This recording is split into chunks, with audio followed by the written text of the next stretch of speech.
ગુજરાતી ભાષાના વિશદ અનુભવી ભરતભાઈ મહેતા આપણી વચ્ચે છે. ભાષા તરીકેનો આપનો જે અનુભવ છે એને આપ મોજે દરિયાના દર્શક મિત્રોની સાથે શેર કરો એવી આપને નમ્ર વિનંતી છે. કે સાહેબ અમે બધા ફ્રેન્ડો બુકો લેવા જવાના છીએ, ત્યારે મને ખરેખર એમ થાય કે કાં તો તું ભાઈ ફ્રેન્ડ્સ બોલ, કાં બુક્સ બોલ, કાં પુસ્તકો બોલ, મિત્રો બોલ, પણ ગુજરાતી કરી નાખે છે. શૌર્ય વિનાનો પ્રેમ ન હોય, પ્રેમ વિનાનું શૌર્ય. અને એમાંથી લખાય છે કવિતા કસુમીનો રંગ. ક્યાં વાત હે કે આપણું આખું લોક સાહિત્ય રાસમાળા અંગ્રેજીમાં ફાર્મર છે. દલપતરામ પાસે સાંભળી લખીને દુનિયાને કહ્યું કે જો આ ગુજરાતમાં વીર માંગડાવાળો કોણ છે. કૃષ્ણ વાંસળી દ્વારા પહોંચે તો ગાંધી પાસે કઈ વાંસળી? તો આવા કવિઓ હતા. એ મેઘાણી ગાંધીની વાંસળી હતા, ભગતસિંહની વાંસળી હતા. વાહ. રામ રામ. મોજે દરિયાના સૌ દર્શક મિત્રોને નમસ્કાર. આજે આપણે એક એવી શખ્સિયત સાથે મુલાકાત કરવા જઈ રહ્યા છીએ જેમણે ભાષાને વિધિવત રીતે ખેડી છે. ગુજરાતી ભાષાના વિશદ અનુભવી ભરતભાઈ મહેતા આપણી વચ્ચે છે. મહારાજા સયાજીરાવ યુનિવર્સિટી સાથે એમના જોડાણ છે. બાપુના અસ્મિતા પર્વના તેઓ વક્તા છે. મારો એક નમ્ર મત છે, અસ્મિતા પર્વ કરીને બાપુએ જ્ઞાનની ગોષ્ઠીને એક એવી ઊંચાઈ અર્પી છે કે જે સદૈવ ઇતિહાસના સુવર્ણ પૃષ્ઠો ઉપર નોંધાયેલી રહેશે. બિલકુલ. એમાં પણ આપે સહભાગી થઈ અને અમૂલ્ય રીતે એમાં પોતાનું યોગદાન આપેલું છે. મહેતા સાહેબ, આપણો આ ઉપક્રમ એ નવી પેઢી એ ગુજરાતી ભાષાને પ્રેમ કરતી થાય એવી મારી એક લાગણી છે. બિલકુલ. એ લાગણી જન્મવાનું કારણ એ છે કે નાનપણની અંદર અનાયાસે સાંપ્રત જે સ્થિતિઓનું નિર્માણ થયું છે જેને કારણે મીડિયમ અંગ્રેજી, હવે અંગ્રેજી માધ્યમની એનો વિરોધ કે વિવાદ કરવા માટેનું આ પ્લેટફોર્મ પણ નથી ને જરૂરત પણ નથી, પણ એની ઘેલછામાં માતૃભાષા સાથેનું નાળછેદન થઈ જાય છે જે ખૂબ ગંભીર બાબત છે. અને એને કારણે ભાવિ પેઢી એ ગુજરાતીથી છૂટી પડી જાય છે, અછૂતી થઈ જાય છે. અને એને આપણો આવો દિવ્ય વારસો, આપણા કાગ, આપણા મેઘાણી, આપણા દાદ, આપણો રમેશ, આવી અદ્ભુત પરંપરાનો આપણી પાસે વારસો છે, એનાથી એ લોકો વંચિત રહી જાય છે. તો વર્તમાન સમાજ આપણો, આપણી ગુજરાતી જાતિ, એ હું માનું છું કે આપણી ગુજરાતી જાતિ માટેનું જે ગૌરવ છે એનું કારણ ગુજરાતી ભાષા છે. બિલકુલ. અને કોઈ પણ સમાજનો પિંડ એ એની ભાષા થકી બંધાતો હોય છે. અને સમાજની સંપૂર્ણ ગતિવિધિઓ એ ભાષાના માધ્યમથી જ પ્રગટ થતી હોય છે. એટલે તમે જોશો તો આપણા લોકગીતો તો એ પરિશ્રમમાંથી નીકળે, એ પીડામાંથી નીકળે, એ સામાજિક વેદનાઓમાંથી નીકળે અને પછી એ ઝરણ થઈને ફૂટે. એના આપણે અસંખ્ય દાખલાઓ આપણી પાસે છે. કુટુંબ કલેશના લોકગીતો છે, વહુ દીકરીઓના લોકગીતો છે, કવળા સાસરિયાની કેસેટો આપણી બધાના ધ્યાન ઉપર છે. તો એ અને આવી અસંખ્ય બાબતોનો આપ ઉલ્લેખ કરી શકો છો. મારી આપને વિનંતી છે કે આપ ગુજરાતી અસ્મિતા, ગુજરાતી ભાષા, એની સાંપ્રત સ્થિતિ અને ભાવિ પેઢી સામે આપણે એને કેવી રીતે પ્રસ્તુત કરીએ, ક્યાં આપણે અટકવું જોઈએ, ક્યાં આપણે આગળ વધવું જોઈએ, એ અંગેનો ભાષા તરીકેનો આપનો જે અનુભવ છે એને આપ મોજે દરિયાના દર્શક મિત્રોની સાથે શેર કરો એવી આપને નમ્ર વિનંતી છે. મોજે દરિયાના દર્શક મિત્રો, એક નાગરિક તરીકે મને બહુ જણાવતા ગૌરવ થાય છે કે રૂપાલા સાહેબને મેં નાનપણથી એ રીતે જોયા છે કે એમને લોક સંસ્કૃતિમાં ખૂબ રસ છે.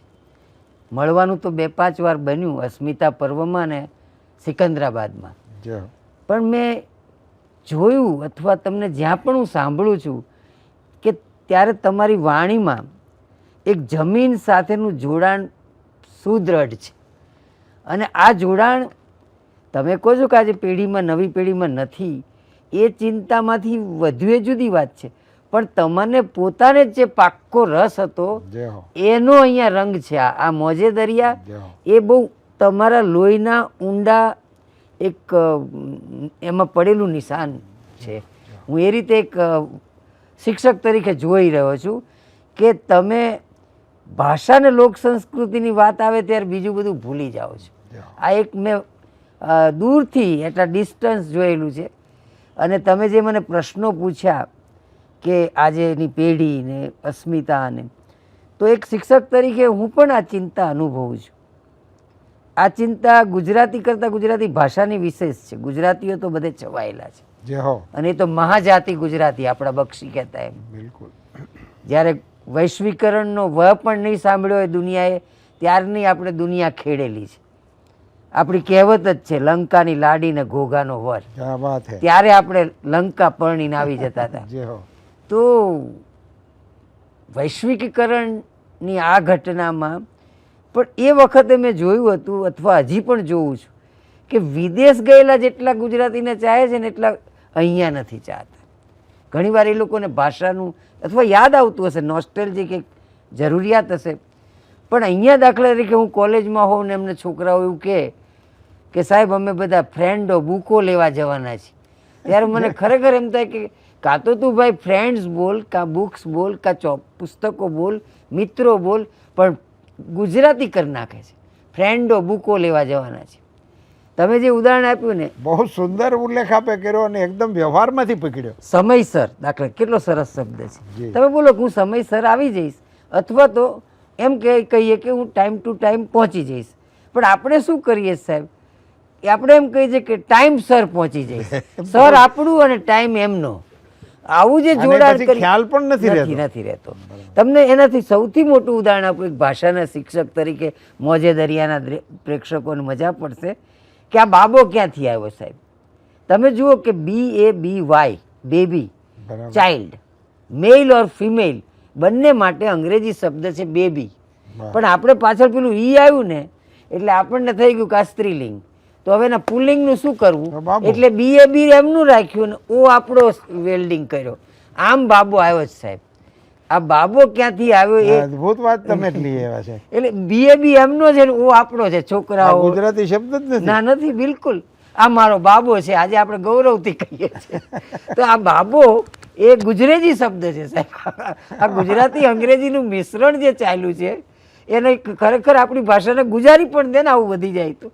કારણ કે બરાબર છે ક્યાંક મસ્કરીમાં હવે તો ફિલ્મોના ટાઇટલ એવા માંડ્યા, હવે વેલકમ જિંદગી નાટક આવતું હોય કે દાખલા તરીકે આ પ્રકારના છે, લાપતા લેડીઝ છે, પણ એનો એક જુદો હેતુ છે ત્યાં. પણ જે મારે કહેવું છે કે ક્લાસરૂમમાં ઔપચારિકતામાં તમે જો ભાષાને જાળવો તો પણ મજા છે. અને જે રીતે આ ગ્લોબલાઇઝેશનમાં ચિંતા માત્ર ગુજરાતીની નથી સાહેબ, અનેક પ્રાદેશિક ભાષાઓની છે. કારણ કે આપણને જ્યારે ગ્લોબલાઇઝેશન ઓફ લેંગ્વેજ કે ભાઈ કિટકેટ છે ને એ લઈને ના જાય છોકરો તો પ્રેમ કેવી રીતે થાય, સુખડી લઈ જાય તો ના થાય. હવે એને ખબર નથી કે તારા કિટકેટની બાપ છે સુખડી. પ્રોડક્શન કોસ્ટથી માંડીને બધામાં તને ફાયદો છે અને હેલ્થમાં તો છે જ. પણ જો સુખડી લઈ જાય તો દેશી કહેવાય. કિટકેટ લઈ જાય ને સાહેબ અને જાહેરાતી આવે તમે જેને ચાહો છો એને કિટકેટ આપો, સુખડી આપો, એમ આવે જ નહીં.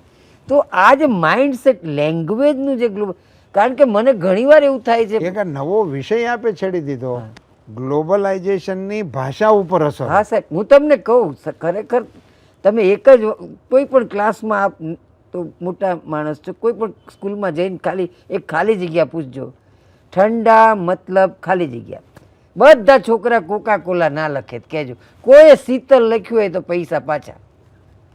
લખે જ નહીં. કારણ કે એટલી બધી વાર મનમાં ગયું છે કે ઠંડાનો અર્થ જ છે કોકા કોલા. તો આ જે ભાષા ઉપર મારું આક્રમણ થયું છે ને, વાહ, એ આપણે સાચવવાનું છે કે ભાઈ આપણે બરાબર ગ્લોબલાઇઝેશન એવું હોવું જોઈએ સાહેબ કે તમારી સારી વસ્તુ મારામાં આવે, મારી સારી વસ્તુ તમે લઈ જાઓ, આપણે અરસપરસ. પણ જો તમે જ શ્રેષ્ઠ હોય, અમેરિકા જ શ્રેષ્ઠ હોય, ઇંગ્લેન્ડ જ શ્રેષ્ઠ હોય, એ શા માટે? શા માટે? મારી ભાષામાં પણ એટલે જ આપણે આઝાદી વખતે શું થયું સાહેબ, મુનશીને બધાએ શું કર્યું, આપણા સર્જકોએ, આપણા નેતાઓ. ગુજરાત, મને યાદ છે કે ગાંધીજી હજી અમદાવાદમાં પ્રવેશ્યા ને સાહેબ, અને એક શેઠે નાનકડું મકાન આપ્યું કોચરબ, અને કોચરબમાં બેઠા હતા, અને એક પત્રકાર ટાઈમ્સ ઓફ ઇન્ડિયાનો આવ્યો, અને એણે કહ્યું કે બાપુ ઇન્ટરવ્યૂ લેવું છે. તો કે હા પૂછો. અંગ્રેજીમાં પ્રશ્નો પૂછે ટાઈમ્સનો રિપોર્ટર. એણે જોયું પારસી બાવાજી છે, તો કે તમે ગુજરાતી જશો ને? તો કે તું ગુજરાતી, હું ગુજરાતી, તો ગુજરાતીમાં પૂછ ને, તું જે લખવું એ અંગ્રેજીમાં લખજે ને, પછી એટલું તો ગુજરાતી બોલ મારી સાથે. તો આ જે સ્વરાજ્ય જોઈતું હોય તો સ્વભાષા, સ્વદેશ. તમને સાહેબ આશ્ચર્ય થશે કે એડમિશન ભાષાને નહોતું મળ્યું યુનિવર્સિટીમાં. અંગ્રેજો શેક્સપિયર ભણાવે, પ્રેમાનંદ નહીં. એ શેનો એમ? વાહ. તો એ વખતે જે શ્યામા પ્રસાદ મુખર્જી આપણે કહીએ છીએ એમને, એમના પિતાજી આશુતોષ મુખર્જી. આશુતોષ મુખર્જી જ્યારે કુલપતિ બન્યા 1915માં બંગાળમાં, અને ત્યારે એમણે એમ કહ્યું કે ભાઈ અમે અંગ્રેજીની સાથે બંગાળી ભણાવીશું. જેને અંગ્રેજી ભણવું એ ભણે, સરસ, પણ માનો કે કોઈ છોકરાને ગ્રેજ્યુએટ બંગાળીમાં થવું છે તો તક મળવી જોઈએ. જેને કહેવાય છે MIL, મોડર્ન ઇન્ડિયન લેંગ્વેજીસ એમણે દાખલ કરી. ભારતમાં તો નહોતી જ થઈ, હજી એક જગ્યાએ દાખલ થઈ, એ ગાંધીજી દ્વારા. ગુજરાત વિદ્યાપીઠમાં એમણે સ્નાતક તમે ગુજરાતી સાથે થઈ શકો, તમે આખું ગુજરાતીમાં ભણી શકો. તમે ભલે અર્થશાસ્ત્ર ભણો, પણ અમે એની ચોપડીઓ લખીશું. આપણી ગુજરાત યુનિવર્સિટીનો તમને મોટો વિવાદ જાણો ને સાહેબ તો આશ્ચર્ય થશે. અને એમાં મને આનંદ ને આશ્ચર્ય ને આઘાત ત્રણેય થયા છે. કેમ? આપણી ગુજરાત યુનિવર્સિટી ગુજરાતની પહેલી યુનિવર્સિટી સ્થપાઈ ત્યારે 2 માણસો ગામડે ગામડે ફરતા હતા, અને એમ કહેતા હતા કે આનું માધ્યમ જો ગુજરાતી રાખજો તો છોકરાઓ વધુ ને વધુ ભણે, ખેડૂતના બધા. અને એ 2 માણસો હતા કાકા સાહેબ કાલેલકર અને આપણા પહેલા સ્પીકર દાદા સાહેબ માવળંકર. વાહ. 2 મરાઠીઓ ગામડે ગામડે ફરે કે ગુજરાતી માધ્યમ હોવું જોઈએ. અને મુનશીને ચિંતા હતી કે મારો છોકરો નબળો રહી જશે દુનિયામાં, એટલે મુનશી એમ કહેતા હતા, જો ગુજરાતી અસ્મિતા શબ્દ આપનાર, કે માધ્યમ તો અંગ્રેજી જ હોવું જોઈએ, સમાધાન કરવું પડે તો રાષ્ટ્રભાષા સુધી જાઓ, પણ BA MA ગુજરાતીમાં ના હોય, મારો છોકરા પાછા પડી જાય. અને હું જોઉં છું કે મુનશીની ચિંતા ખોટી નથી, પણ પેલા લોકો કહે છે કે આપણે બધું ગુજરાતીમાં લાવીશું, આપણે પેદા કરીએ પુસ્તકો, આપણે પરિભાષાઓ પેદા કરીએ મેડિકલ સાયન્સની, અને એમ આપણા બાળકોને ગુજરાતીમાં. પણ આ તો એક કસમકસનો ઉલ્લેખ કરું છું, પણ મુનશી માન્યા પછી, અને આપણે ગુજરાત યુનિવર્સિટી ગુજરાતી માધ્યમમાં તમે હવે ઇકોનોમિક્સ, હિસ્ટરી બધું ભણી શકો. આઝાદીના ઉષા કાળે ભાષાને કેવી કેવી પીડાઓ સહન કરવી પડી, ડર કેવો હતો અંગ્રેજીનો, અને કેવી મનોભૂમિકાઓ હતી સંસ્થાઓની, નેતાઓની અને સાંપ્રત પરિસ્થિતિની, એની અસરોને આપે બહુ સુપેરે યાદ કરી. એને માટે તમને ગુજરાતી ભાષા વતી મારે ધન્યવાદ આપવા પડે. સાહેબ હું તમને એક બીજું ગોવર્ધન રામ માધવરામ ત્રિપાઠી આપું. હવે એ 1907માં તો ગુજરી ગયા. એમણે શું કર્યું કે દરેક સરસ્વતીચંદ્રના 4 ભાગની પ્રસ્તાવના અંગ્રેજીમાં લખી, જેથી અંગ્રેજોને ખબર પડે કે અમે શું કરીએ છીએ. અને એક પુસ્તક આખું લખ્યું મૃત્યુ પહેલાં 1902માં, ક્લાસિકલ પોએટ્સ ઓફ ગુજરાત. તમે એમ કહો છો ને કે અમારી પાસે દાંતે છે, અમારી પાસે શેક્સપિયર છે, અમારી પાસે ચોસર છે, પણ અમારી પાસે પ્રેમાનંદ છે, અમારી પાસે નરસિંહ છે, અને એ તમારા કોઈ કવિથી જરાય ઉતરતો નથી. આખી ચોપડી એમને માથે મારેલી, ક્લાસિકલ પોએટ્સ ઓફ ગુજરાત. વાહ. આ જાણકારી. હા, અસ્મિતા આને કહેવાય. આપણે મને ઘણી વાર થાય છે કે આપણે રિક્ષાની પાછળ લખાવીએ ને સારું જ છે મેરા ભારત મહાન, પણ ભારતનો નકશો આવડે છે? હું છોકરાઓને પૂછું છું. દક્ષિણના 5 રાજ્યોના નામ પૂછો, હું પૂછું છું. જો ના આવડે તો હું કહું છું કે તું કેવી રીતે બોલે છે મેરા ભારત? સૂત્રોચ્ચાર નહીં, ગંગા ક્યાંથી નીકળી ક્યાં પહોંચી થોડુંક તો જાણો આપણા દેશનું. નહીતર આપણા દેશને આપણા કરતાં બીજા વધારે જાણશે. એક માણસ જ્યારે તમે જો 1915માં એણે જ્યારે ખોદ્યું ને ઈંટ પાકી નીકળી અને એ ઈંટની ઉંમર જાણી ઈસવીસન પૂર્વે 2000, એટલે એણે કહ્યું કે વિશ્વમાં ગ્રીક સિવાય કોઈ સંસ્કૃતિ ભારત સાથે ઊભી ના રહી શકે એટલી જૂની છે. અને એટલું બધું આર્કિટેક્ટ સાચું નીકળ્યું, આખું નીકળ્યું સર જ્હોન માર્શલ. એણે સાહેબ દુનિયામાં આપણી તારીખ જૂની કરી દીધી કે દુનિયાનું પ્રાચીનતમ રાજ્ય ભારત છે. તો આને હું મોટો ભારતવાદ કહું છું. એણે બિલકુલ બધા ના પાડી કે આ ઈંટો વાપરશો નહીં, આ તો બહુ નીચે કંઈક છે. આખું નકર નીકળ્યું અને લોથલ સુધી દેખાય, આપણા ગુજરાતના ધોળાવીરામાં દેખાય. આ આપણી અસ્મિતા. ધોળાવીરાની તમે ઈંટો જુઓ તો સાહેબ કોઈ રસ્તો આમ નથી જતો, કાટખૂણે કપાયેલા રસ્તા, સ્વિમિંગ પુલ. એણે કહ્યું કે આર્કિટેક્ટ આટલું અદ્ભુત છે, એનો અર્થ કે ગણિત કેટલું અદ્ભુત હશે. તો આ રીતે જો આપણે અસ્મિતાને જોઈએ કે ગુજરાતની આ નગર આયોજન આજે આપણે કરવું પડે છે, સિટી અર્બન ડેવલપમેન્ટ વગેરે, આ ત્યારે તો એનો અર્થ છે કે આ ભવ્યતાનો વારસો ક્યાંક જતો રહે છે. ચાહે આપત્તિઓ કુદરતી હોય કે ચાહે સુલતાનની હોય, પણ કોઈક આપત્તિઓમાં આપણે અસ્મિતા ગુમાવી, પણ હજી એનું ગૌરવ ચોક્કસ લઈ શકીએ આપણે. જે આપણા ગાંધીયુગમાં શરૂ થયું, એ વખતે એ લોકો લખવા માંડ્યા આ રીતે કે તમારી, અને આપણને અંગ્રેજો વિદ્વાનોનો સાથ મળ્યો. We introduce Vedas by Max Muller. Max મુલરે ઢોલ ટીપીને કહ્યું કે વેદો મહાન છે. એને કોણ કહેવા ગયું હતું સાહેબ? આખું ઇંગ્લેન્ડ જેને મહાન ગણે ને, અને ઇંગ્લેન્ડનું તો નાક આવું હતું આપણે જાણીએ છીએ, કારણ કે એ લોકો એ વખતે વિશેષણે વાપરતા ગ્રેટ બ્રિટન. એ આખા ઇંગ્લેન્ડમાં આદરણીય મેથ્યુ આર્નોલ્ડ વિદ્વાનમાં, એ મેથ્યુ આર્નોલ્ડને પોતાનો કોઈ કવિ ન ગમે, એને હોમર ગમે ગ્રીક, હોમરને ગેટે ગમે બીજા જર્મનના, એ વખતે જીવતા હતા.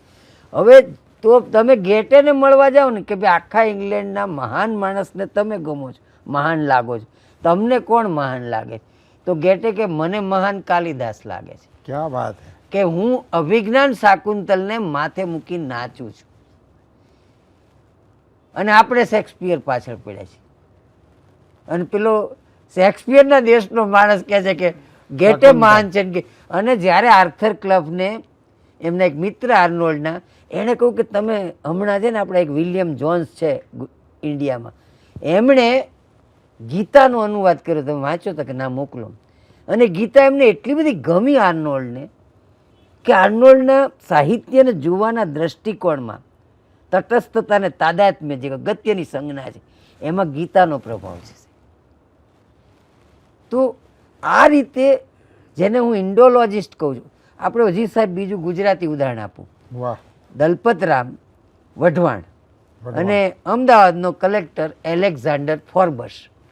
આ કલેક્ટરને એમ થયું કે બધા કલેક્ટરને આજે થાય છે કે ભાઈ મારે બરાબર ગામ ચલાવવું હોય તો ભાષા તો જાણવી પડશે, તો હું એક ટ્યુશન રાખું. એટલે એમણે વિચાર્યું કે સારામાં સારા ગુજરાતી લેખકનું જ રાખવું, નહીં રાખવું તો. એટલે દલપતરામને કહ્યું કે તમે વઢવાણથી અમદાવાદ વસો કવિ, પણ મને તમારે ભણાવવાનો છે. એટલે કવિ તો રાજી થયા, આવ્યા, અને એમને થયું કે હવે તો મારું દરદરે આર્થિક ફીટ છે, હું તો છે ને વર્ષના 6 રૂપિયા પગાર માગીશ. 6 રૂપિયા પગાર માંગશે. એટલે એ તો રાજી, એટલે ના 12 રૂપિયા માગીશ એમ. એટલે જેવા ગયા પછી બેઠક થઈ, પછી કે કવિ તમે તમારું મહેનતાણું કહી દો. એટલે કવિએ કહ્યું કે મહિનાનો, એમને એમ કે હું 12 લઈશ. અને ફાર્બસ સાહેબ કે 6 આપીશ. ના ના 12 વગર તો ના પોસાય. પછી કે મને 12 નહીં પોસાય ફાર્બસ કે. તો મોઢું પડી ગયું કવિનું. એટલે પછી ખબર પડી કવિ કે હું વરસ ના કહું છું, પેલો કે હું મહિનાના 6 કહું છું, હું તો તમને 72 આપવાનું છું. ઓહો જવા દો કે આવી ગયો રોજ ભણાવાઈશ. તમે જુઓ કે એક માણસ કેવી રીતે ચાહે છે, અને એના માટે ફાર્બર્સ વીર લખાય જ્યારે ગુજરી ગયા હતા. અને એ ફાર્બર્સને બેયની દોસ્તી એવી થઈ સાહેબ કે આપણું આખું લોક સાહિત્ય રાસમાળા અંગ્રેજીમાં ફાર્બર્સે દલપતરામ પાસે સાંભળી સાંભળી લખીને દુનિયાને કહ્યું કે જો આ ગુજરાતમાં વીર માંગડાવાળો કોણ છે. તમે પહેલી વિજયદાન દેથા આપે, આપણે માંગડાવાળો આપીએ, ત્યાંથી પણ એક કથા હોય લોકકથા. તો આપણી ડેટ આગળ વધારવામાં આવા પણ સુરાપુરા માણસો હતા કે જે ભલે એમની ભાષા અંગ્રેજી હતી સાહેબ, પણ એમણે ગુજરાતને ચાહ્યું અને દલપતરામની મદદથી ગુજરાતીને ચાહ્યું. તો આપણી અસ્મિતામાં આ લોકોનો પણ ફાળો છે. નર્મદ તો બરાબરનો અંગ્રેજીનો ટીકાકાર, પણ નર્મદે લખ્યું ફાર્બસ સાહેબ મરી ગયા ત્યારે કે ક્યારેક ભાંગના છોડમાં કંઈક સારો છોડ ઉપજી આવે ને, ફાર્બસ સાહેબ એવા હતા. જો આ અંજલિ પણ કેવી અપાય તમે જુઓ, એ આપણને ભાંગના છોડ અફીણ આપ્યું. ક્યારેય નર્મદ જેનો આપણે પહેલો કહીએ ને સાહેબ, કેટલા શબ્દો બનાવ્યા તમે નહીં માનો. લાગણી શબ્દ એણે બનાવ્યો સાહેબ, લાગવું હતો. અચ્છા. હા, એને અણી લગાડવાનો બહુ શોખ. તમે એને પૂછો ને કે તમારો સ્ટડી કેવો અંગ્રેજો, તો કે મારી ભરણી સારી છે. એની આત્મકથામાં ભરણી છે, એને એમ કે ભરણી પણ ચાલુ રાખવો છે. એને દેશી મોડેલ બહુ ગમતું, અંગ્રેજી બરાબર નહીં, મારે અંગ્રેજીમાં જવું જ નથી. એટલે એને જે રીતે ગદ્ય જેને કહીએ ને, આજે આપણે જે ગૌરવ, બધા જ પત્રકારોનો એ પિતા કહેવાય કે નહીં, કારણ કે ગદ્યનો પિતા. તમે છાપું કવિતામાં કાઢવાના હતા, છાપું નીકળે જ નહીં. તો જે રીતે નર્મદ અને દલપત આજે આપણે અસ્મિતા કહેતા હોય તો એની પાસે આપણું નામ ઝૂકવું જોઈએ. અને એની પહેલાં પ્રેમાનંદ અમારા વડોદરાનો, કે જેણે જે દિવસે જોયું સુસા પૈસા ચાર, મારે ગુજરાતીનું માન જ નહીં, મરાઠી સંસ્કૃત આ બધાનું, તો આ ચોટલી બાંધીશ નહીં જ્યાં સુધી એનું મહત્વ નહીં સ્થાપે. આખ્યાન ઉપર આખ્યાન, અને એવા પોપ્યુલર વેઇનમાં લખ્યા સાહેબ કે ગુજરાતીતા શું કહેવાય. મહાભારતની ઘટના હોય સાહેબ, પણ કે ભાઈ આ અભિમન્યુ જાય છે તો એની પત્ની ના પાડે કે આ મોટા ભાઈ છે, બીજા છે, તમે કેમ જાઓ છો. એટલે ઘણાએ ટીકા કરી કે ક્ષત્રિય પુત્રી આવું ન કરે. પણ પ્રેમાનંદને તો પેલું વડોદરું જોયું છે, આપણા વણિકો જોયા છે. એટલે દુકાને બપોર પછી મોટા પેલા છોકરાને મોકલ્યા કરતા હતા કે ના કે આ જેઠ કેમ નથી જતા, તમે જ કેમ આખો દાડો દુકાન જાઓ છો. ગુજરાતીતા અંદર પરોવી દીધી, સુદામાં ગુજરાતી થઈ ગયો. વાહ. અને એ ગુજરાતીતા એવી કરી સાહેબ કે આજે માસ્ટર કહેવાય આપણા. એટલે જો એ મહાકવિ ગદ્ય હોત ને જન્મ્યા હોત તો ગોવર્ધન રામ થાત. આ લોકોએ ગુજરાતની શોધ કરી છે. નહેરુએ લખ્યું ને પેલું પુસ્તક ડિસ્કવરી ઓફ ઇન્ડિયા, તો આ બધાએ શું કર્યું? Discovery of Gujarat. મેઘાણીએ શું કર્યું? ગુજરાત બતાવ્યું આપણને. જે શરમ આવતી હતી ને તમને, મેઘાણી સુધી આ જ વસ્તુ જોવા મળે છે કે જ્યાં પાઘડી પહેરવાની સાહેબ, કલકત્તામાં જઈને પગડી બાબુ, પાઘડી નથી છોડી. પહાડનું બાળક છું ગૌરવ, યુનિવર્સિટીના ખોળામાં ઉછર્યો પણ પહાડનું બાળક છું. પોતાપણું. પોતા. તો એ જે લોકોએ ગુજરાતી હતા, એટલે તમે જ્યારે એમની સોરઠ તારા વહેતા પાણી વાંચો તો ખબર પડે કે આ કયા પ્રકારની સંસ્કૃતિ લઈને આવે છે. એટલે મેં જોયું કે સતત હું મારા લેખકોને જોઉં છું કે ગુજરાતને કનેક્ટ કરતા હતા, અને એ બ્રિટિશર સામે આપણી જીવનની બધી જ શૈલીઓને મૂકતા હતા કે ચાલો આપણે આમાંથી આપણે એમની પાસે આપણી આ વાત મૂકીએ એમ. એટલે પેલા કિનકેડ નામના એક અંગ્રેજ આવેલા પોલીસ ઓફિસર, એટલે એમણે કાઠિયાવાડ ઉપર એક ચોપડી લખી, આઉટલોઝ ઓફ કાઠિયાવાડ. એટલે કાઠિયાવાડના આ બધા લૂંટારુઓ કોને, એ કે તારા હગલા લૂંટારું નથી, આ બારવટિયા છે, આનો મૂલ્યબોધ જોયો છે. દુશ્મનની દીકરી આવે ને તો એને બેસાડે, એને બાપાને કંઈક લઈ જાઓ, આપણી લડત ચાલુ છે. મૂલ્યબોધ બતાવીને એમ કહું કે તમે આ લૂંટારાઓ નથી અમારા, આ બહુ સંતોની નજીકના માણસો છે. જે દિવસે ગાય લઈ લીધી દુશ્મનની થોડીક ગાયો અને સંતાડી એક જગ્યાએ પથ્થર મૂકીને અને ગાયો મરી ગઈ તો જોગીદાસે બારવટું છોડી દીધું છે. એટલે મેઘાણીનો આ આખો ઉપક્રમ શેના માટે હતો સાહેબ? હું તમને એમ કહું કે એ વખતે તમે એમ તો ના જ કહી શકો કે અંગ્રેજો ખરાબ છે તરત જેલમાં પૂરે. એટલે એમણે શું કર્યું, દુશ્મનોની ખાનદાની આવી વાર્તા લખી. હવે સાહેબ દુશ્મનોની ખાનદાની એનું ઊંધું શું થાય, મિત્રોની દગલબાજી. એટલે જે ઝૂકીને આવ્યા, થોડો વેપાર કરીએ, ભાઈ સાહેબને આપણને લૂંટી લીધા, એના કરતાં આપણી દુશ્મની ખાનદાન હતી. આ આપણને ભણાવવાના ઇતિહાસની રીત હતી. વાહ, મેઘાણીજી તરફનો અને એના લખાણ તરફનો એક નવો દ્રષ્ટિકોણ આપે. બિલકુલ છે. આ ઇતિહાસ લખતા હતા, સાહિત્ય નહીં. કારણ કે ઇતિહાસ શું આવ્યો, ભારતની સ્ત્રીઓ એટલે સતીઓ, બહાર ના નીકળે, કશાયમાં ભાગ ના લે, એવું નથી. તે જોયેલી સ્ત્રીઓ અંગ્રેજ. આ સ્ત્રી છે ને અમારી, એ વાર્તાનું નામ જ દીકરો હોય ને એમાં દીકરો હોય જ નહીં સાહેબ, દીકરી જ બાપનું વેર વાળે. વાહ, એકેય નમાલી સ્ત્રી નથી મેઘાણીમાં, બતાવો મને. એટલે જે ઇમેજ આપી હતી, વુમન ઇમેજ અંગ્રેજોએ ભારતીય સ્ત્રીની, એ બદલી નાખી કે અમારે આ પ્રકારની સ્ત્રીઓ છે. તો હું એક એક વાતમાં જોઉં છું કે એ સાહિત્ય નહોતા લખતા, એને સમાજને ઊભો કરવો હતો. ધરતીનું ધાવણ, આ રોપેલા છોડ નહોતા સાહેબ, ધરતીનું ધાવણ. આપને જે પ્રગાઢ અંદર પ્રેમ થાય છે ને, એના અમે માસ્તરો એટલે એનાલિસિસ કરી, એના કારણો આ છે. કારણ કે હજી તમને ખબર છે કે અહીંયા જ બધું છે અને તમે શોધી રહ્યા છો, અને તમને એમ થાય કે ના, એ મજા તો એમાં જ પડતી હતી. સાચી વાત છે. તો મેઘાણીએ એક એકને એમને કહ્યું કે હું પ્રાચીનતા પ્રેમી નથી, પણ મારે એમ કહ્યું છે કે જેનાથી તમે આકર્ષાયા છે એના કરતાં તો ઘણું સારું હતું. અમારા પ્રોબ્લેમ હતા થોડા નાના મોટા, પણ અમારે તો જેની યાર ઝઘડો હોય અને બે લડવા ભેગા થયા ને ખબર પડ્યું કે ભાઈ આજે તો એની છોકરી છે, એના લગ્ન નજીક આવે છે ને ખરીદી કરવા ગઈ છે, ત્યાં કોકે ઝાલી છે, તો પેલાને કે અહીંયા આય, આપણે બે પેલા તારે છોકરીને છોડાવી દે, પછી આપણો હિસાબ પૂરો કરીએ. વાહ, ચોટીલા. હા, અને પછી બે જણા છોકરીને છોડાયું ને પછી કે આવી જાય, ચાલ હવે પેલા પર્વત પાસે. ત્યારે પેલી છોકરીએ કહ્યું તમે મને છોડાવી, તમે મારા કાકા થયા, આ મારા બાપા. બે જણા ભેટી જાવ ને મારી લીધે, અને બે ભેટી ગયા. હવે આ પ્રકારની પ્રજા હતી. જોગીદાસ ખુમાણ આપ જાણો જ છો સાહેબ, તમને તો શું કહેવાય, પણ ખરખરો કરવા જાય, જેની હારે ઝઘડે છે. એના પિતા તો સારા હતા, મિત્ર હતા, એટલે એ ગુજરી ગયા તો ખરખરો કરવા ગયા, બધું ઓઢેલું છે ને બધા ઓળખી ગયા અને તલવારો કાઢી. એટલે એ છોકરાએ કીધું કે આજે મારા દુઃખમાં ભાગ પડાવ્યા જોગીદાસ, આજે તો એમને મૂકી આવવાના છેક સુધી, કાલથી લડત ચાલુ. આ કયા પ્રકારની લોહીના સંસ્કારો હતા?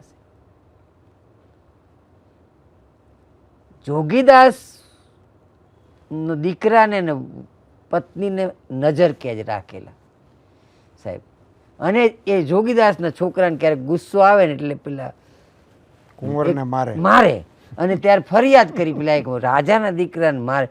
એટલે એના બાપાએ કહ્યું કે ભાઈ એનો બાપ અમને રોજ મારે છે, છોકરો ક્યારેક મારે ને, કે એના બેટા આપણે એનું ગામ જૂટવી લીધું છે. એટલે આ એક વાત નહીં સાહેબ, હું તમને એવી વાત કહું કે ક્યાંય જેને કહેવાય ને કે આમ કેવી લોકશાહી હતી સાહેબ. આ શબ્દ વાપરતા મને સહેજે સંકોચ નથી. સુદામડું બાજુમાં ભવાયા આવ્યા છે તો આખું જોવા ગયું છે.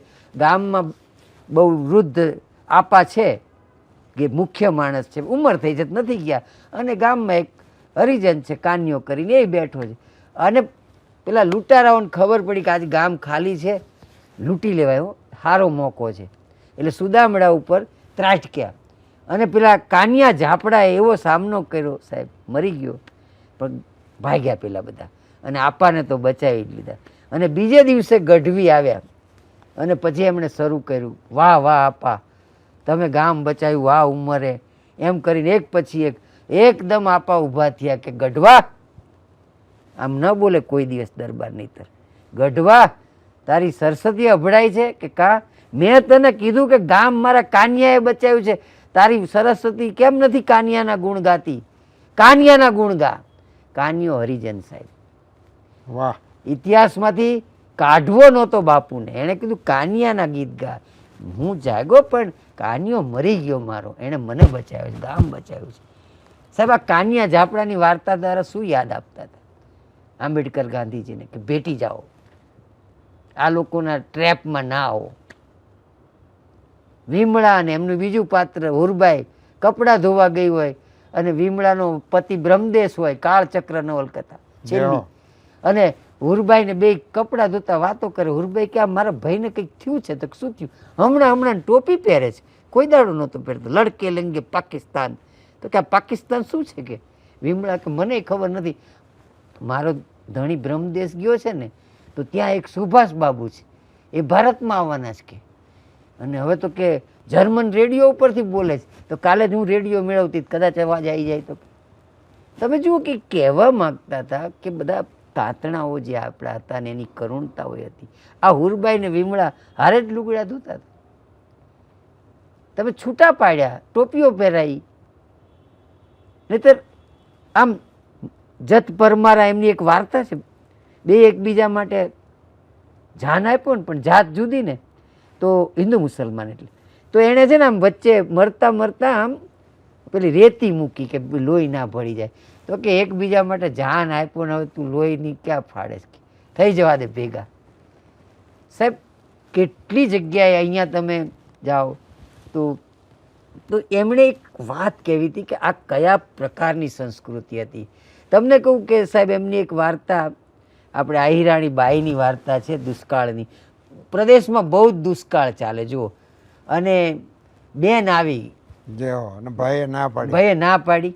હવે તમે જુઓ કે ના પાડી, અને દૂરથી આવતી બેનને જોઈ ભાઈએ, પણ એ સંતાઈ ગયો કે મારે મદદ કરવી પડશે. અને ભાભી જઈને કે હું આમ સામનો કરેલો દુષ્કાળનો, પણ હવે થોડુંક ખૂટ્યું હતું. ભાઈ પાસે આવેલી તો ભાભીએ કહ્યું કે ક્યાં ગયો મારો ભાઈ? તો કે ગામત્રે ગયા છે, કોઈ ગુજરી ગયું ત્યાં. ના બાઈને જોયેલો ભાઈને દૂરથી, એને એમ કે નથી જોયો, પણ એણે જોયો તો. એટલે રડતી રડતી જાય છે, અને જેવી બહાર નીકળીને ત્યાં જોગડો હરિજન છે, એ જોગડાએ કીધું બેન કેમ રડે છે? તો કે મારો ભાઈ મરી ગયો. ના ના ના, આવું ના બોલાય, ગામમાં કોઈ મરી જાય ને મને ના ખબર હોય કે? તો કે જે મને મદદ કરવામાં ભાગી ગયો ને મરી જ ગયો કહેવાય ને ભાઈ. મારે તો આ જરૂર પડી એટલે આવી, બહુ મેં સામનો કર્યો.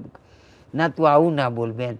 અને એના છોકરાને કીધું જા ફૂઈને મૂકી આય, તમ તારા અમારા દાણા છે પાણી છાંટીને લઈ લેજો. અને આખું ગાડું ભરી આવ્યું. છોકરો ગયો સાહેબ ત્યાં, છોકરો એનાય બાપને ચડ્યો, ગાડું દઈને આવ્યો કે રાખજો બેન. અને પછી કોઈ જ નથી વાત. લો હવે એકવાર આ જોગડાના જ ગામમાં પાછું ધાડપાડું આવેલા, અને જોગડો મરી ગયો.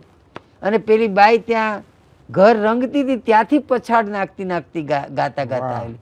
નાતે કાંઈ નેડો નહીં, તું વણકર હું વણાર, પ્રહલાદે દાનવ હતો. આ પ્રકારના અંદર વાતો છે. નાતે કાંઈ નેડો નહીં, તું વણકર અને હું વણાર, તારી જાત ન જોવું જોગડા. એટલે મારો ભાઈ હતો એમ. તમે જુઓ કે આને હું કેવી રીતે વાંકા રહેનાર. તમને એમણે પાછું કહ્યું કે કલ્પનાઓ નથી સાહેબ, આવું કહ્યું. એમણે કહ્યું કે અત્યારે તમે મને નકશો બતાવો, ધંધુકા અહીંયા, ગાંફ અહીંયા, આ જગ્યાએ છે વાંકાનેર. આ ગાંફ ધંધુકા બાજુનું ગામ વાંકાનેર રાજ્યમાં કેમ બોલે છે ખબર નહીં, ખબર કાઢો. ત્યારે ખબર પડી કે વાંકાનેરમાં અહીંયાથી દીકરીના લગ્ન થયેલા, અને પેલું શુદ્ધ વધમાં જરા અફીણ વધારે ચડી ગયું હશે, ભૂલી ગયા, અને દીકરીનું મામેરું ચાલે ને કોઈ આવે જ નહીં. એટલે પેલી રડે, કારણ કે આપણે ત્યાં તો પાછું આ મેણાટોણા તો રહેવાના જ. એટલે એ કહે છે કે હા હા તમારે બહુ ગાડા બધા આવવાના હતા ને કંઈ અવાજ નથી આવતો. પેલીને થાય કે મારે આજે વક ઘોળવું પડશે. આપણે ત્યાં હતું ને જે વાત, એ તો હતી જ મર્યાદા આપણી કે. પણ કવિઓ આપણા બધા વકીલ હતા સાહેબ, નહીતર આ ન લખાત. વહુએ લખાય, વહુએ વગોવ્યા ખોરડા. કારણ કે લો અગેન્સ્ટ વુમન, લોનું ફૂલ ફોર્મ આ જ છે. સ્ત્રીઓ તરફ કાયદો હતો જ નહીં સાહેબ. કવિ જ એનો વકીલ હતો સાહેબ. લોનું ગુજરાતી તમે સારું કર્યું, લો અગેન્સ્ટ વુમન. તો જ્યારે, કારણ કે એવું હતું સાહેબ, કેટલા બધા વખત સુધી સ્ત્રીને લખમાં જ નથી લેવામાં આવતી, એટલે જ લખવું પડે ને કશું. આ આપણું વવે વગોવે આ જ રીતે અહીંયા એટલી બિચારી રડે ને, એને આમ નીચે જોયું ને પેલા જોયું કે મારા ગામની દીકરી છે. તો કે બેન જય શ્રી કૃષ્ણ, કે જે કહ્યું એ બિચારે. તો કે ભાઈ મારા ઘેરથી કોઈ આવે છે? તો કે ના, ત્યાં તો ઢોલ નથી વાગ્યો. અરે મારા દીકરાનું મામેરું જાય, મારે જીભ કચરવી પડશે. તમે ચિંતા ન કરતા, વાહ. અને જીવો ડેલીમાં આવ્યો, પગે લાગ્યો, કોણ ભાઈ? અહીંથી આવ્યો છું, શેના સમાચાર? અમારા ગામમાં એક મૃત્યુ થઈ ગયું છે એટલે બાપુ નહીં આવે, પણ આ ગામ છે ને પહેરામણીમાં આપ્યું છે. પહેરામણીમાં આપીને દોડતો આવી ગયો ગામમાં, અને બાપુ કહે કે મેં આવું કર્યું છે, તમારે મારી નાખો હોય તો મારી નાખો. અલા આપણે તો આજ તારી તિથિ હતી કે બધું એ થઈ ગયું સાહેબ, પણ તે કે મારું નાક બચાવ્યું છે ને. ચમારના બોલે ગામ અપાતા હતા, અનામત ફનામત તો છોડો. તમે આ સમાજને તમે બહારથી નહીં જોઈ શકો કે ગાયને અટકી શકો છો, બિલાડીને અટકી શકો છો, માણસને નથી અટકી શકતા. આ બ્રિટિશ વ્યૂ છે. નહોતા અટકતા પણ માથા અપાતા હતા. નહોતા અટકતા એ મર્યાદા હતી, અટકીશું, પણ નહોતા અટકતા એટલે મન જુદા નહોતા, એકબીજાના કામ જ સચ. એને દૂધીમાં બચાવેલી ચાંદી છે ને પટેલ નહીં આપતો હરિજન, છોકરીના લગ્ન આવે કે પછી મને આપી દેજો પટેલ. આના કિસ્સા નોંધાયેલા છે. પેલાને આશ્ચર્ય થાય કે મારે ત્યાં કામ કરે છે પણ મેં થોડા બચાવ્યા છે. પણ તમારો પ્રસંગ છે ને, કારણ કે તમારો પ્રસંગ પાછો પડે ને તો તમે મારા માલિક છો, મારી આબરૂ જાય. ક્યાં વાત. આ જે સંબંધ હતો ને માલિક મજૂરનો સાહેબ, ઈશ્વર પેટલીકરની વાર્તા છે વટ. ખરેખર લગ્ન બંધ રહેવા હતા, પણ પેલી બાજુના હરિજનને ખબર પડે કે આપણું આ કામ કરે છે એના શેઠે તો લગ્ન ન કર્યા, નક્કી કર્યા, તો કે મારો વટ ના પડે, તમારો તો ઠીક છે, લગ્ન કરો, મારી પાસે છે. કોઈ આ જે ઈશ્વર પેટલીકર સુધી નોંધાયું છે. એટલે એક વિશિષ્ટ સમાજ છે. જો આપણે બહારથી જોઈએ બ્રિટિશર બનીને તો આપણને લાગે કે ગાયને નથી અડકતા, ભેંસને નથી અટકે છે, ગાયને અટકે છે, માણસને નહીં. ખરેખર મર્યાદા છે, પણ એકબીજા માટે જાન આપતા હતા કેમ નથી કહેતા? તમે અધૂરો ઇતિહાસ બતાવો છો. તમે કહો છો કે સતીઓ થતી હતી, ના, હાથમાં તલવાર લીધી, એ પણ છે. તમે જેટલા મોડેલ આપો છો એની સામે અમારું મોડેલ છે. ગાંધારી અમારું મોડેલ છે તો મીરાય અમારું મોડેલ છે. ટ્રુ હર ઓર હિઝ સેલ્ફ. પોતાની રીતે જીવન જીવ્યા, અને કેટલી ભારતીય પ્રજા ચાહે છે. તો આજે હું જોઉં છું કે મેઘાણીને હું સ્ટ્રેટેજી તરીકે જોઉં છું કે એમણે આપણી ભણેલી પ્રજાને આપણી સાથે જોડવાની કોશિશ કરી. કારણ કે શિક્ષિતોને શું થયું, જે આજે ઘણા થાય છે કે અંગ્રેજી એટલે શ્રેષ્ઠ એમ, એટલે આપણે કોઈ નહીં કે આ મારો ગુરુ ગ્રંથિ, હા ગુરુ છે જ, આ મારા ફાધર છે, મારા બાપા છે, કોણ બોલે છે? આ મારા વાઈફ છે, મારી વહુ છે, કોણ બોલે છે? વહુ બોલો તમે પછાત લાગો, અને વાઈફ બોલો ચાલે. આજે માઇન્ડ સેટ થઈ ગયો છે ને, એનું કારણ જ આ છે કે આપણને એમ લાગે છે કે અંગ્રેજી શ્રેષ્ઠ ભાષા, શ્રેષ્ઠ કે કનિષ્ઠ નહીં, પણ મારો શબ્દ છે, પણ આપણને વાપરતા તો સંકોચ જ થાય. એટલે એમને જે દિવસે શિક્ષિત લોકો અશિક્ષિત સાથે જોડાય નહીં સાહેબ, તો દેશમાં કશું જ ના થાય. જે ગાંધીને ખબર હતી, મેઘાણીને ખબર હતી, પણ ગાંધીનો સંદેશ પહોંચે કઈ રીતે? કૃષ્ણ વાંસળી દ્વારા પહોંચે તો ગાંધી પાસે કઈ વાંસળી? તો આવા કવિઓ હતા. એ મેઘાણી ગાંધીની વાંસળી હતા, ભગતસિંહની વાંસળી હતા. વાહ. ભગતસિંહ મરી જાય ને સાહેબ, એ દિવસે છાપાના તંત્રી તરીકે અડધી રાતે એક ડિસ્ટર્બ માણસ, શું લખું હું એડિટોરિયલ તંત્રી નોંધ, અને એમાં ને એમાં જાણે માતાજી એમ ફૂલમાળ લખાઈ ગયું, તો એમણે કવિતા જ મૂકી દીધી સાહેબ. ઇતિહાસમાં કોઈએ તંત્રી નોંધ કવિતા નથી લખી. વીરાએ તો ફાંસીને નહીં ફૂલમાળ પહેરીને પડ્યો પોખણે હોજી. વાહ ભાઈ વાહ.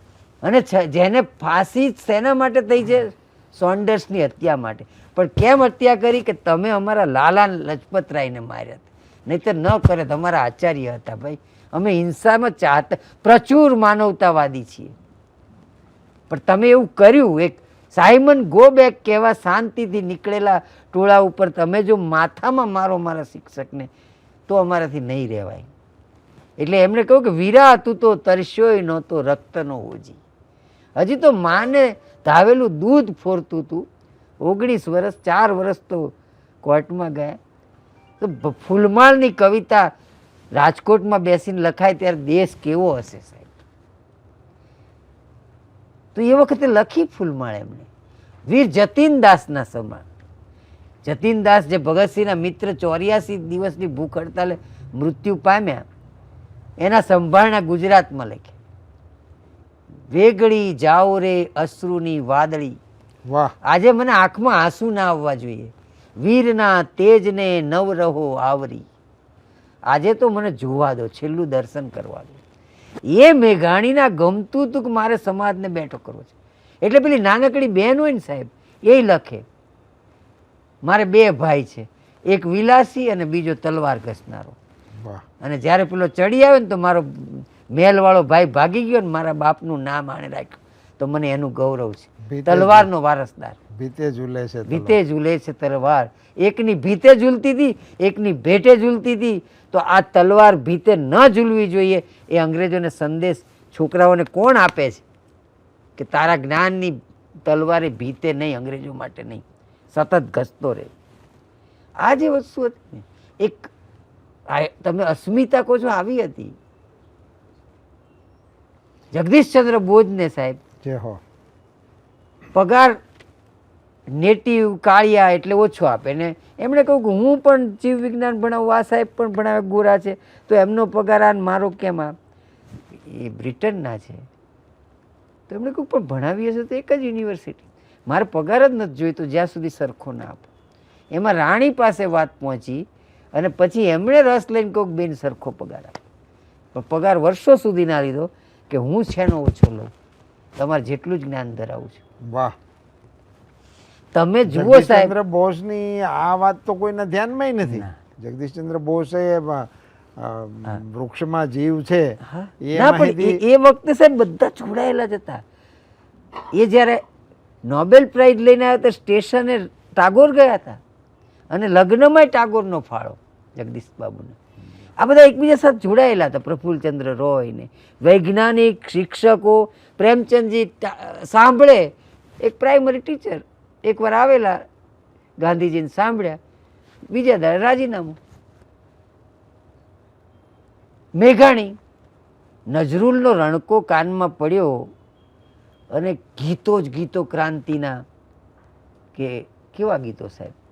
ખુદીરામ મરી ગયા ત્યારે નજરુલ શું લખે છે? બંગાળની બધી સ્ત્રીઓ જોજો હો, તમારે બાળક જન્મે ત્યારે મેઘાણી ખુદીરામ તમારે ત્યાં જન્મવાના છે. સહેજ ગળા ઉપર જોજો હો, ફાંસીના ફંદાનો ડાઘો હશે. ક્યાં વાત હે!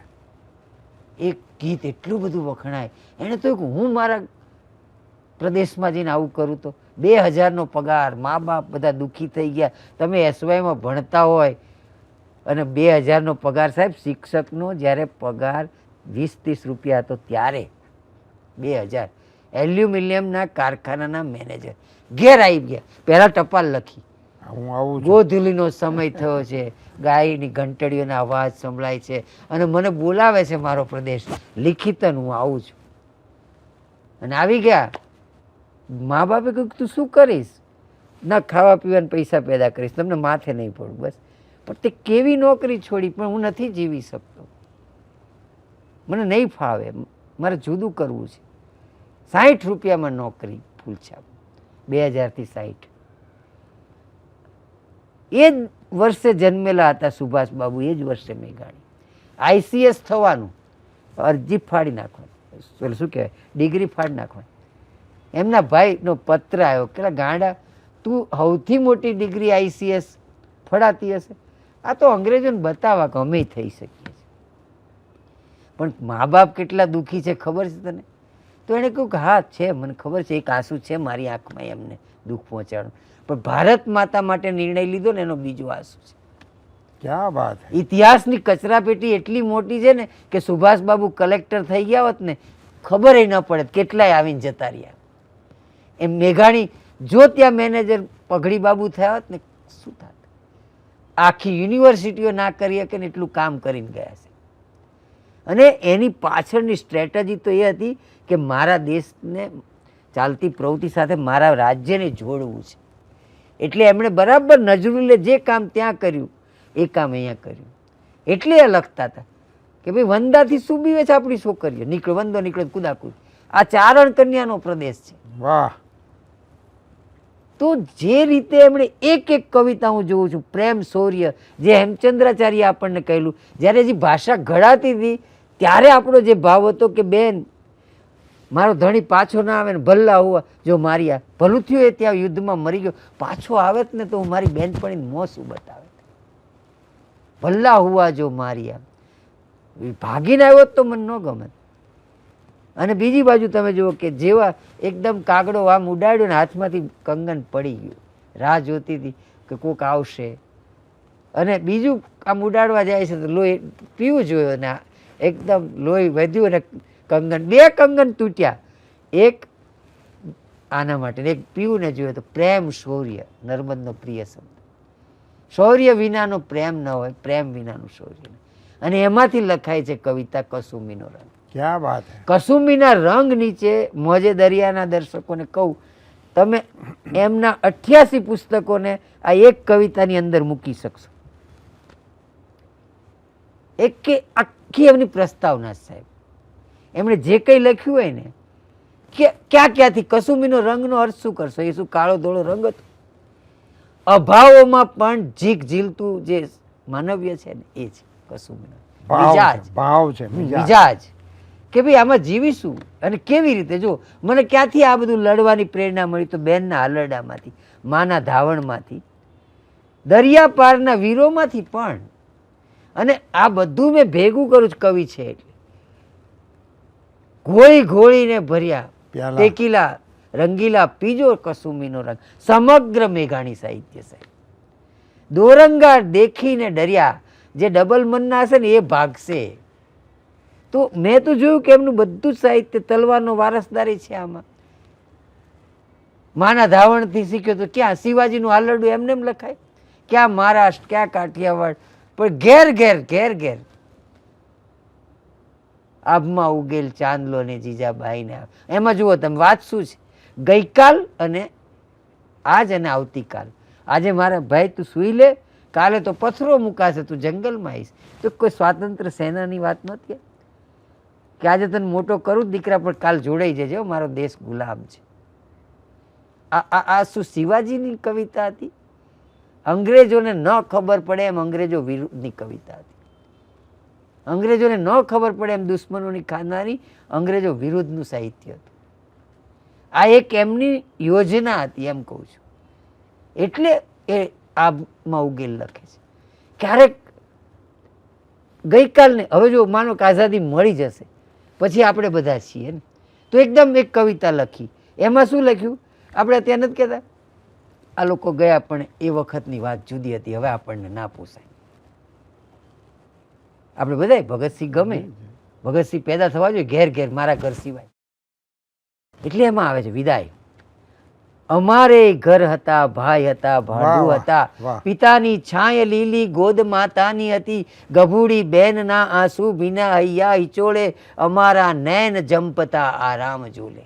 વાહ. બધી માયા મોહબ્બત પીસતા વર્ષો વીતેલા, કલેજા ફૂલના અંગાર સમ કરવા પડેલા. સમય નહોતો પ્રિયાને ગોદ લઈ આલિંગવાનો, સમય નહોતો શિશુના ગાલ પણ પંપાળવાનો.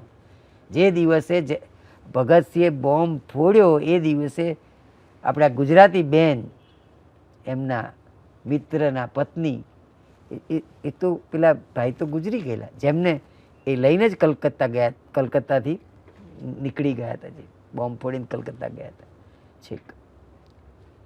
તો એ આખી વાત અમે શું હતા.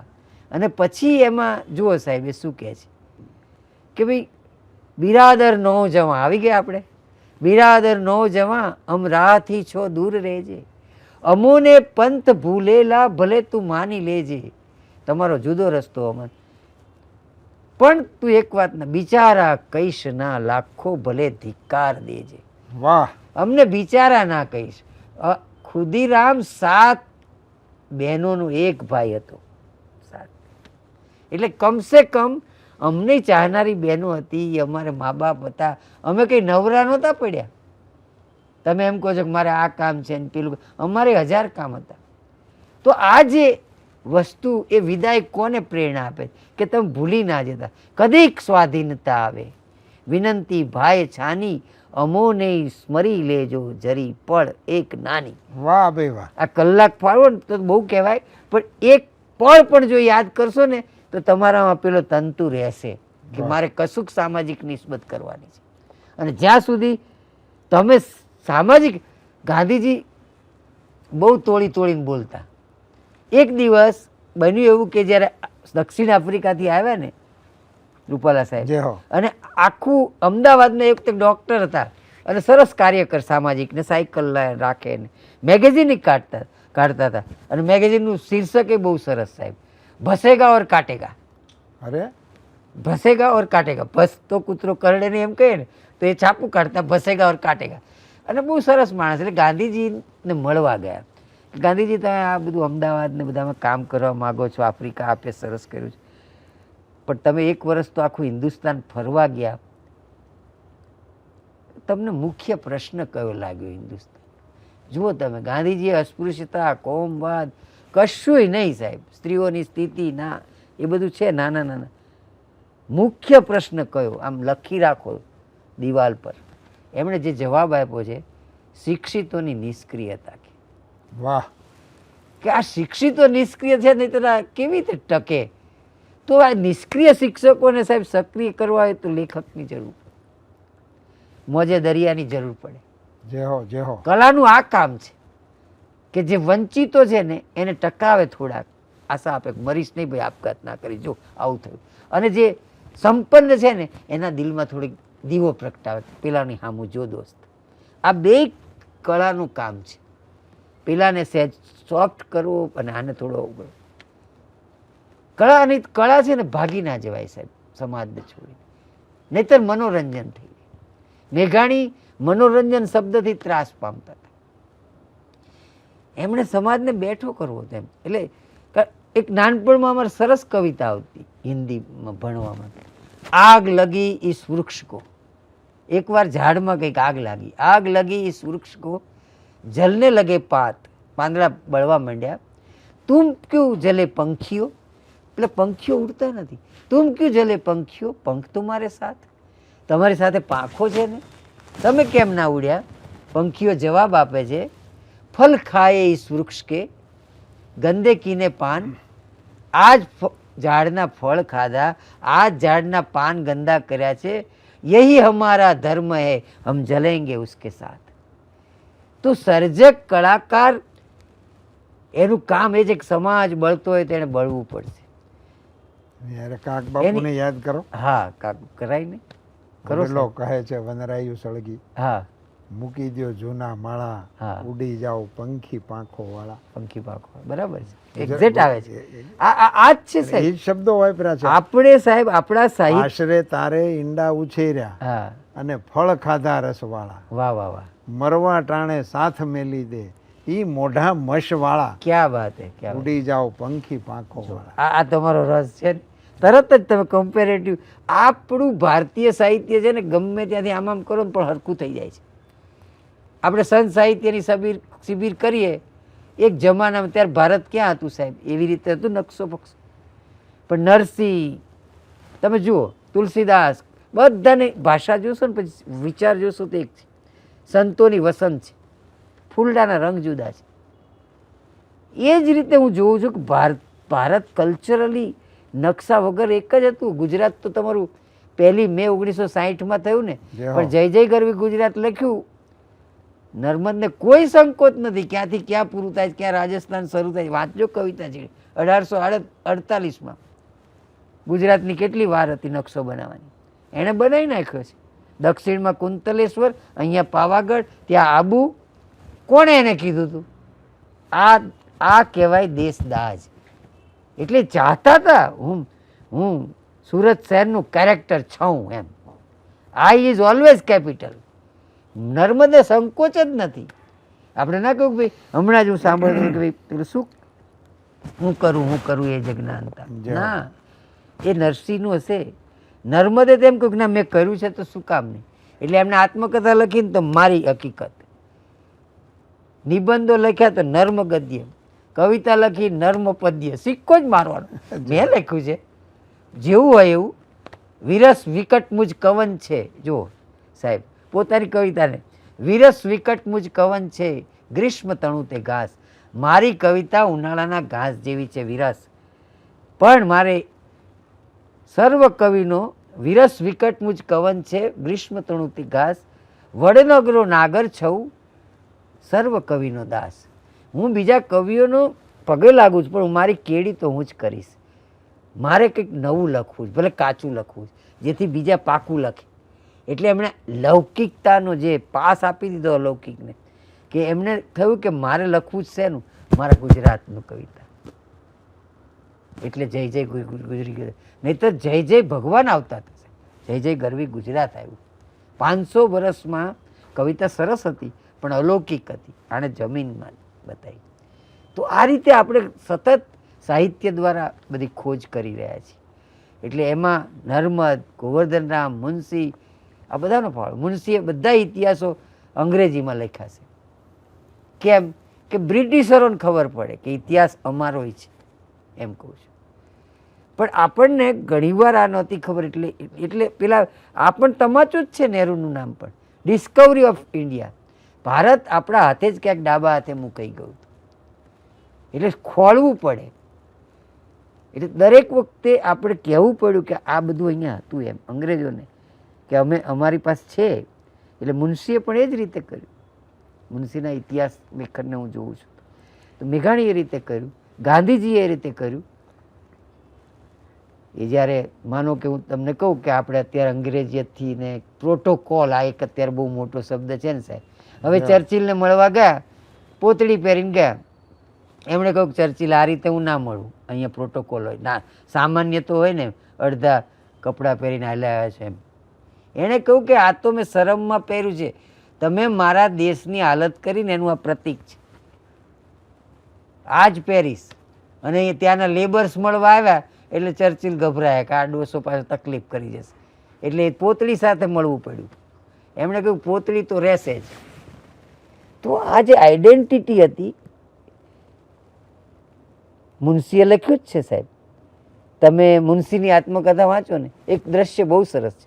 જ્યારે આફ્રિકાથી ગાંધી ઉતર્યા ને તો બધા મુંબઈના બારામાં લેવા ગયા કે ભાઈ દક્ષિણ આફ્રિકામાં સત્યાગ્રહ કર્યો ને અંગ્રેજને થોડાક બરાબર હક્કો, ભારતીયના હક્કો માટે લડ્યા. એક જબરજસ્ત મિસ્ટર એમ કે ગાંધી આવી રહ્યા છે, તો બધા લેવા ગયા. તો અંદરથી ગાંધી ઉતર્યા, ઉગાડું શરીર ને સામાન્ય.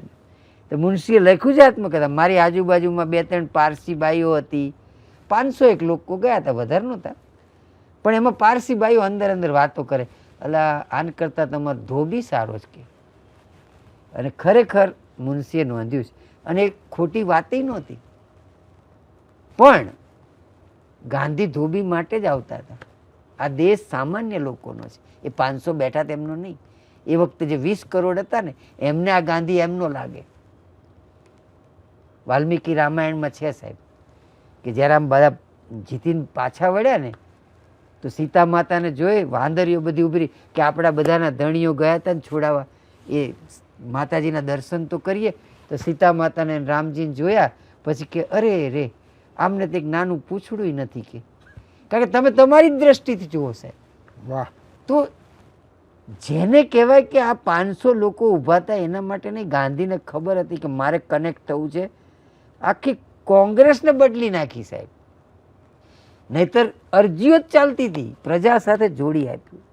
લોકમાન્ય તિલક જેવા મહાન માણસ પછી આપણે જે દશા જોઈ છે, એની બેસન્ટ આપણા ભાઈ મોહમ્મદ અલી જીન્ના, સિગરેટ ચીરૂટ પીવાનું, અરજીઓ લખવાની, એ દાદાભાઈ નવરોજજી, બધા મોટા માણસો હતા, પણ પ્રજા સાથે કનેક્ટ નહોતા. પ્રજા સાથે કનેક્ટ. અને એ 16માં જ 1916માં જ ગાંધીજી પહેલી વાર આવ્યા છે ને ગયા ને ત્યાં જઈને શું બોલ્યા સાહેબ, કે આ બધા રાજા અને બધા તમે લોકો આવ્યા સજી ધજીના એની બેસે, આટલું બધું સોનું ને બધું પહેરીને આપણે કોઈ પાર્ટીમાં આવ્યા છીએ કે આપણે દેશને આઝાદ કરાવવા આવ્યા છીએ? આ ચાપખા હતા સામાન્ય માણસના. તમે સામાન્ય માણસને ચાહો, તમારા રાજ્યને, તમારી ભાષાને, તમારા રાજ્યના છેલ્લા માણસને, એટલે તો એમણે શબ્દ આપ્યો સર્વોદય, અંતિમ માણસ. જોગડાને એ આહિરાણી બાઈના ચમારના બોલે ને, એક બાજુ રાજનીતિમાં જુઓ, બીજી બાજુ સાહિત્યમાં જુઓ. તો આ એકતા જ્યારે થતા ને તમને આશ્ચર્ય થયું ને કે જગદીશચંદ્ર બોઝ ને ટાગોર લેવા, સાહેબ અત્યારે આ જ થવું જોઈએ. સારો ડૉક્ટર, સારો સાહિત્યકાર, સારો રાજનીતિજ્ઞ બધા એક સાથે હોવા જોઈએ, વાહ. તો દેશ એક થાય. બધા ઇન્ટેલેક્ચ્યુઅલ્સ એકબીજાને ઓળખતા જ નથી સાહેબ, તો ના થાય. એક અરસપરસ તમે આશ્ચર્ય છે મારા માટે, નહીં તો રાજનીતિ બધું ધોઈ નાખે છે. તમે સાહિત્યનો સંપર્ક ગુમાવ્યો જ નથી, નહીં તો ભલા ભૂલી જાય છે બધું. એટલું બધું ટેન્શન લે ને, અરે આમાંથી જ તને બળ મળશે, તું શું કામ છોડી દેવા માંગે છે? તમને આઇન્સ્ટાઈન જંગલોમાં જતા રહ્યા ને, આઇન્સ્ટાઈન નહીં, આપણા આલ્બર્ટ સ્વાઇત્ઝર ખાલી જાહેરાત જ જોઈ સાહેબ, એક ડૉક્ટર જોઈએ છે આફ્રિકાના જંગલોમાં, મેલેરિયા ફાટીને. એ પોતાનું પ્રિય ગિટાર લઈને તો ગયા જ, આદિવાસીને તપાસતા તપાસતા ગિટાર તો ચાલુ જ રાખ્યો આરામ. તો તમે જે એક સંવાદ થવો જોઈએ, રાજનેતાઓ, સર્જકો, કલાકારો, વૈજ્ઞાનિકો, સમાજશાસ્ત્રીઓ, પત્રકારો, આ બધા વચ્ચે સંવાદ થવો જોઈએ. એના બદલે બધા વચ્ચે આપણે જોઈએ છે કે દૂરતા થઈ ગઈ. જો આ થાય અને એમાં કળા ભાગ ભજવે સાહેબ, તો મોજે દરિયા થઈ જાય. ભરતભાઈ મહેતા સાહેબે આપણને ગુજરાતી ભાષાના બોલચાલના સામાન્ય પરિચયથી બાબો શબ્દથી શરૂઆત કરી હતી અને દેશના ગણમાન્ય નેતાઓ, ગુજરાતના લબ્ધ પ્રતિષ્ઠિત લેખકો, એમણે કરેલા પ્રયોગો, એ પ્રયોગોની સાર્થકતા, આઝાદીની લડાઈ સાથેની નિસ્બત અને અત્યાર સુધીની યાત્રાને ખૂબ જ અભ્યાસપૂર્ણ રીતે મોજે દરિયાના દર્શક મિત્રો સામે મૂકી છે. હું ભરતભાઈનો હૃદયપૂર્વક આભાર માનું છું. તમારી ચીવટ માટે મારે આપને ધન્યવાદ આપવા છે. તમે ભાષા કર્મને ખાલી રસની દૃષ્ટિએ નથી જોયું, પરંતુ તમે એના મર્મને પોંખવા માટેનો પણ પ્રયાસ કર્યો છે. મેઘાણીજીના સાહિત્યની ઉત્કટતા તો છે જ, ઉત્કૃષ્ટતા પણ છે, પણ સાથે સાથે એમની જે યોજના હતી એને ઉઘાડ કરવાનો ખૂબ ઉમદા પ્રયાસ કર્યો છે. કે એ લખતા હતા એ માત્ર ભાષાની સેવા માટે નહોતા લખતા, પણ એમના ઈશારાઓ કોઈ બીજી તરફ જતા પાછળની ભૂમિકા અને એને જાગૃત કરવા માટેનો એક સબળ પ્રયાસ. આપે તો વાંસળી સાથે એમનું તુલના કરી કે કૃષ્ણ વાંસળીથી સંદેશો આપતા હતા, એમ ગાંધીજીના મનોભાવોને મેઘાણીજી સાહિત્યના માધ્યમથી સાધારણ જન સુધી એ પહોંચાડતા હતા. નવી પેઢી ભાષાની આ બળકટતાને જાણે. આ થાય છે. આપે બહુ સુંદર વાત છેલ્લે સમારોપમાં આપે કરી કે ગાંધીજીએ સામાન્યપણાનો પરિચય કરાવ્યો અને જેથી એ લોકોની સાથે જોડાણા અને આ સાધારણ માણસને એવું લાગણી આપવામાં સફળ રહ્યા કે આ પોતીકો જણ છે. અને એનો પરિચય એમણે એ વખતના બ્રિટિશના વડાની સાથે પણ અકબંધ રાખ્યો કે ભાઈ હું તને મળીશ તો પોતળી સાથે જ, નહીં તો એ તો પોતે બેરિસ્ટર હતા, એ 3 પીસ સૂટની અંદર જઈ શકતા હતા, એમને કશી અગવડતા પણ નહોતી. પણ એ બધું ભાષા સાથે કેટલી નિસ્બત ધરાવે છે અને આખા એ વર્તનોને વર્તણૂકની અંદર ભાષાનું કેટલું મહત્ત્વ છે એ આજની આપની આ ચર્ચામાંથી નવી પેઢીને ખૂબ બોધરૂપે જાણવા મળશે. આવી ઉત્કૃષ્ટ વાતો બહુ સહજ રીતે આપે મોજે દરિયાના દર્શક મિત્રોની વચ્ચે વહેંચી છે, એ માટે આપને ધન્યવાદ આપું છું. અત્યારે આપ એક વાત કરો અને પુનશ્ચ નિશ્ચિત કરીને કોઈ વિષયનો ઉઘાડ કરવા માટે પણ આપણે મળીશું. એક વાત એટલા માટે કે આપનામાંથી જ મને પ્રેરણા મળી કે તમને જે કહ્યું કે મેઘાણીને એ તંતુ આજે ચાલે છે. બધા મોજે દરિયાના પ્રેક્ષકોને એક હાથ જોડીને વિનંતી છે કે હમણાં ગુજરાતીમાં 700 પાનાની વર્ષા અડાલજાની ક્રોસ રોડ નવલકથા આવી છે. કાઠિયાવાડથી માંડીને કલકત્તા સુધી ગુજરાતીઓએ સ્વાતંત્ર્ય આંદોલન કેવું ચલાવેલું, નાના નાના માણસોએ અદ્ભુત નવલકથા લખાઈ છે. આપણે એનું સન્માન પણ કર્યું અહીંયા એમને બોલાવીને. વાહ. મનહરભાઈ કરીને અમારા એક માણસ છે, જનજાગૃતિ અભિયાન ચલાવે છે, એમણે એ લેખિકા બેનનું સન્માન કર્યું ને હું બોલ્યો, પણ મેં બેનને બહુ અભિનંદન આપ્યા કે તમે ગુણવંતરાયના દીકરી છો ને, આપણું ટાઇટેનિક વીજળી, કાશી આઝમની વીજળી, વાહ. તો એ એમના દીકરીએ અત્યારે એવી નોવેલ લખી છે. તો મોજે દરિયાના પ્રેક્ષકોને કહું કે વાંચજો, એક નવી નવલકથા છે ક્રોસ રોડ, અને વાહ. આપણને બિલકુલ આપણા જૂના આંદોલનોમાં લઈ જશે. હા, આપે આ અપીલ કરીને એક વિષય મૂક્યો, એમાં વર્ષાબેનની ક્રોસ રોડ નવલકથા વાંચે બધા, એ બહુ સુંદર વિષય છે, પણ વાંચવું એવી અપીલ કરવી એ મોટો વિષય છે. હવે લોકો આ મોબાઈલની અંદર એવા ફસાણા છે કે એને આ વાંચન છૂટી ગયું છે, તો એ વાંચવા તરફ પણ નવી પેઢી વળે એ ખૂબ જ જરૂરી છે. અને એમાં આવા ઉમદા આ પુસ્તકો નવા આવતા હોય તો એનો પરિચય થાય, એ આપની કક્ષાએથી ખૂબ સુંદર સજેશન થયું છે. નમસ્કાર, સૌને રામ રામ. આજે આપણા સૌ માટે આનંદ અને ગૌરવનો વિષય છે કે તુષાર શુક્લજી, આદરણીય પદ્મશ્રીથી વિભૂષિત આપણા એક ગુજરાતી સાહિત્યકાર, એ આપણી વચ્ચે છે. આપ નવી પેઢીને ધ્યાનમાં રાખીને, નવી પેઢીને કેન્દ્રમાં રાખીને ગુજરાતી ભાષા અને આપણું ગુજરાતીપણું એ વિષયને અમારા દર્શક મિત્રો વચ્ચે ખોલો એવી મારી આપને નમ્ર વિનંતી છે. તો ભાષા જો તમારી જે તમને માતૃભાષા મળી છે એ સાચવો તો તમારું મૂળ તમને સહજપણે મળે. આપણું મૂળ આપણી માતૃભાષામાં છે. ડોલરની સામે રૂપિયો સસ્તો થાય એનો અર્થ અંગ્રેજી સામે ગુજરાતી સસ્તી થઈ એવો ન કરવો. વાહ, બહુ મુદ્દાની વાત છે. મારા પપ્પા અમારા લોકોની સાથે ભરપૂર સમય પસાર કરતા. તમને એમ થાય કે મેં નોકરી નહોતા કરતા, તો મમ્મી પપ્પા બે જણાએ જ્યારે લગ્ન કર્યા ત્યારે એવું નક્કી કર્યું હતું. મમ્મી સરકારના શિક્ષણ વિભાગમાં નોકરી કરતી હતી, પપ્પા લેખક ફ્રીલાન્સ, એટલે બેઉએ ભેગા થઈને નક્કી કર્યું કે મમ્મીની આ જોબ સરકારી છે ને ચાલ્યા કરે, તો પપ્પાએ કીધું કે તો હું ઘેર રહીને છોકરાઓનું ધ્યાન રાખીશ.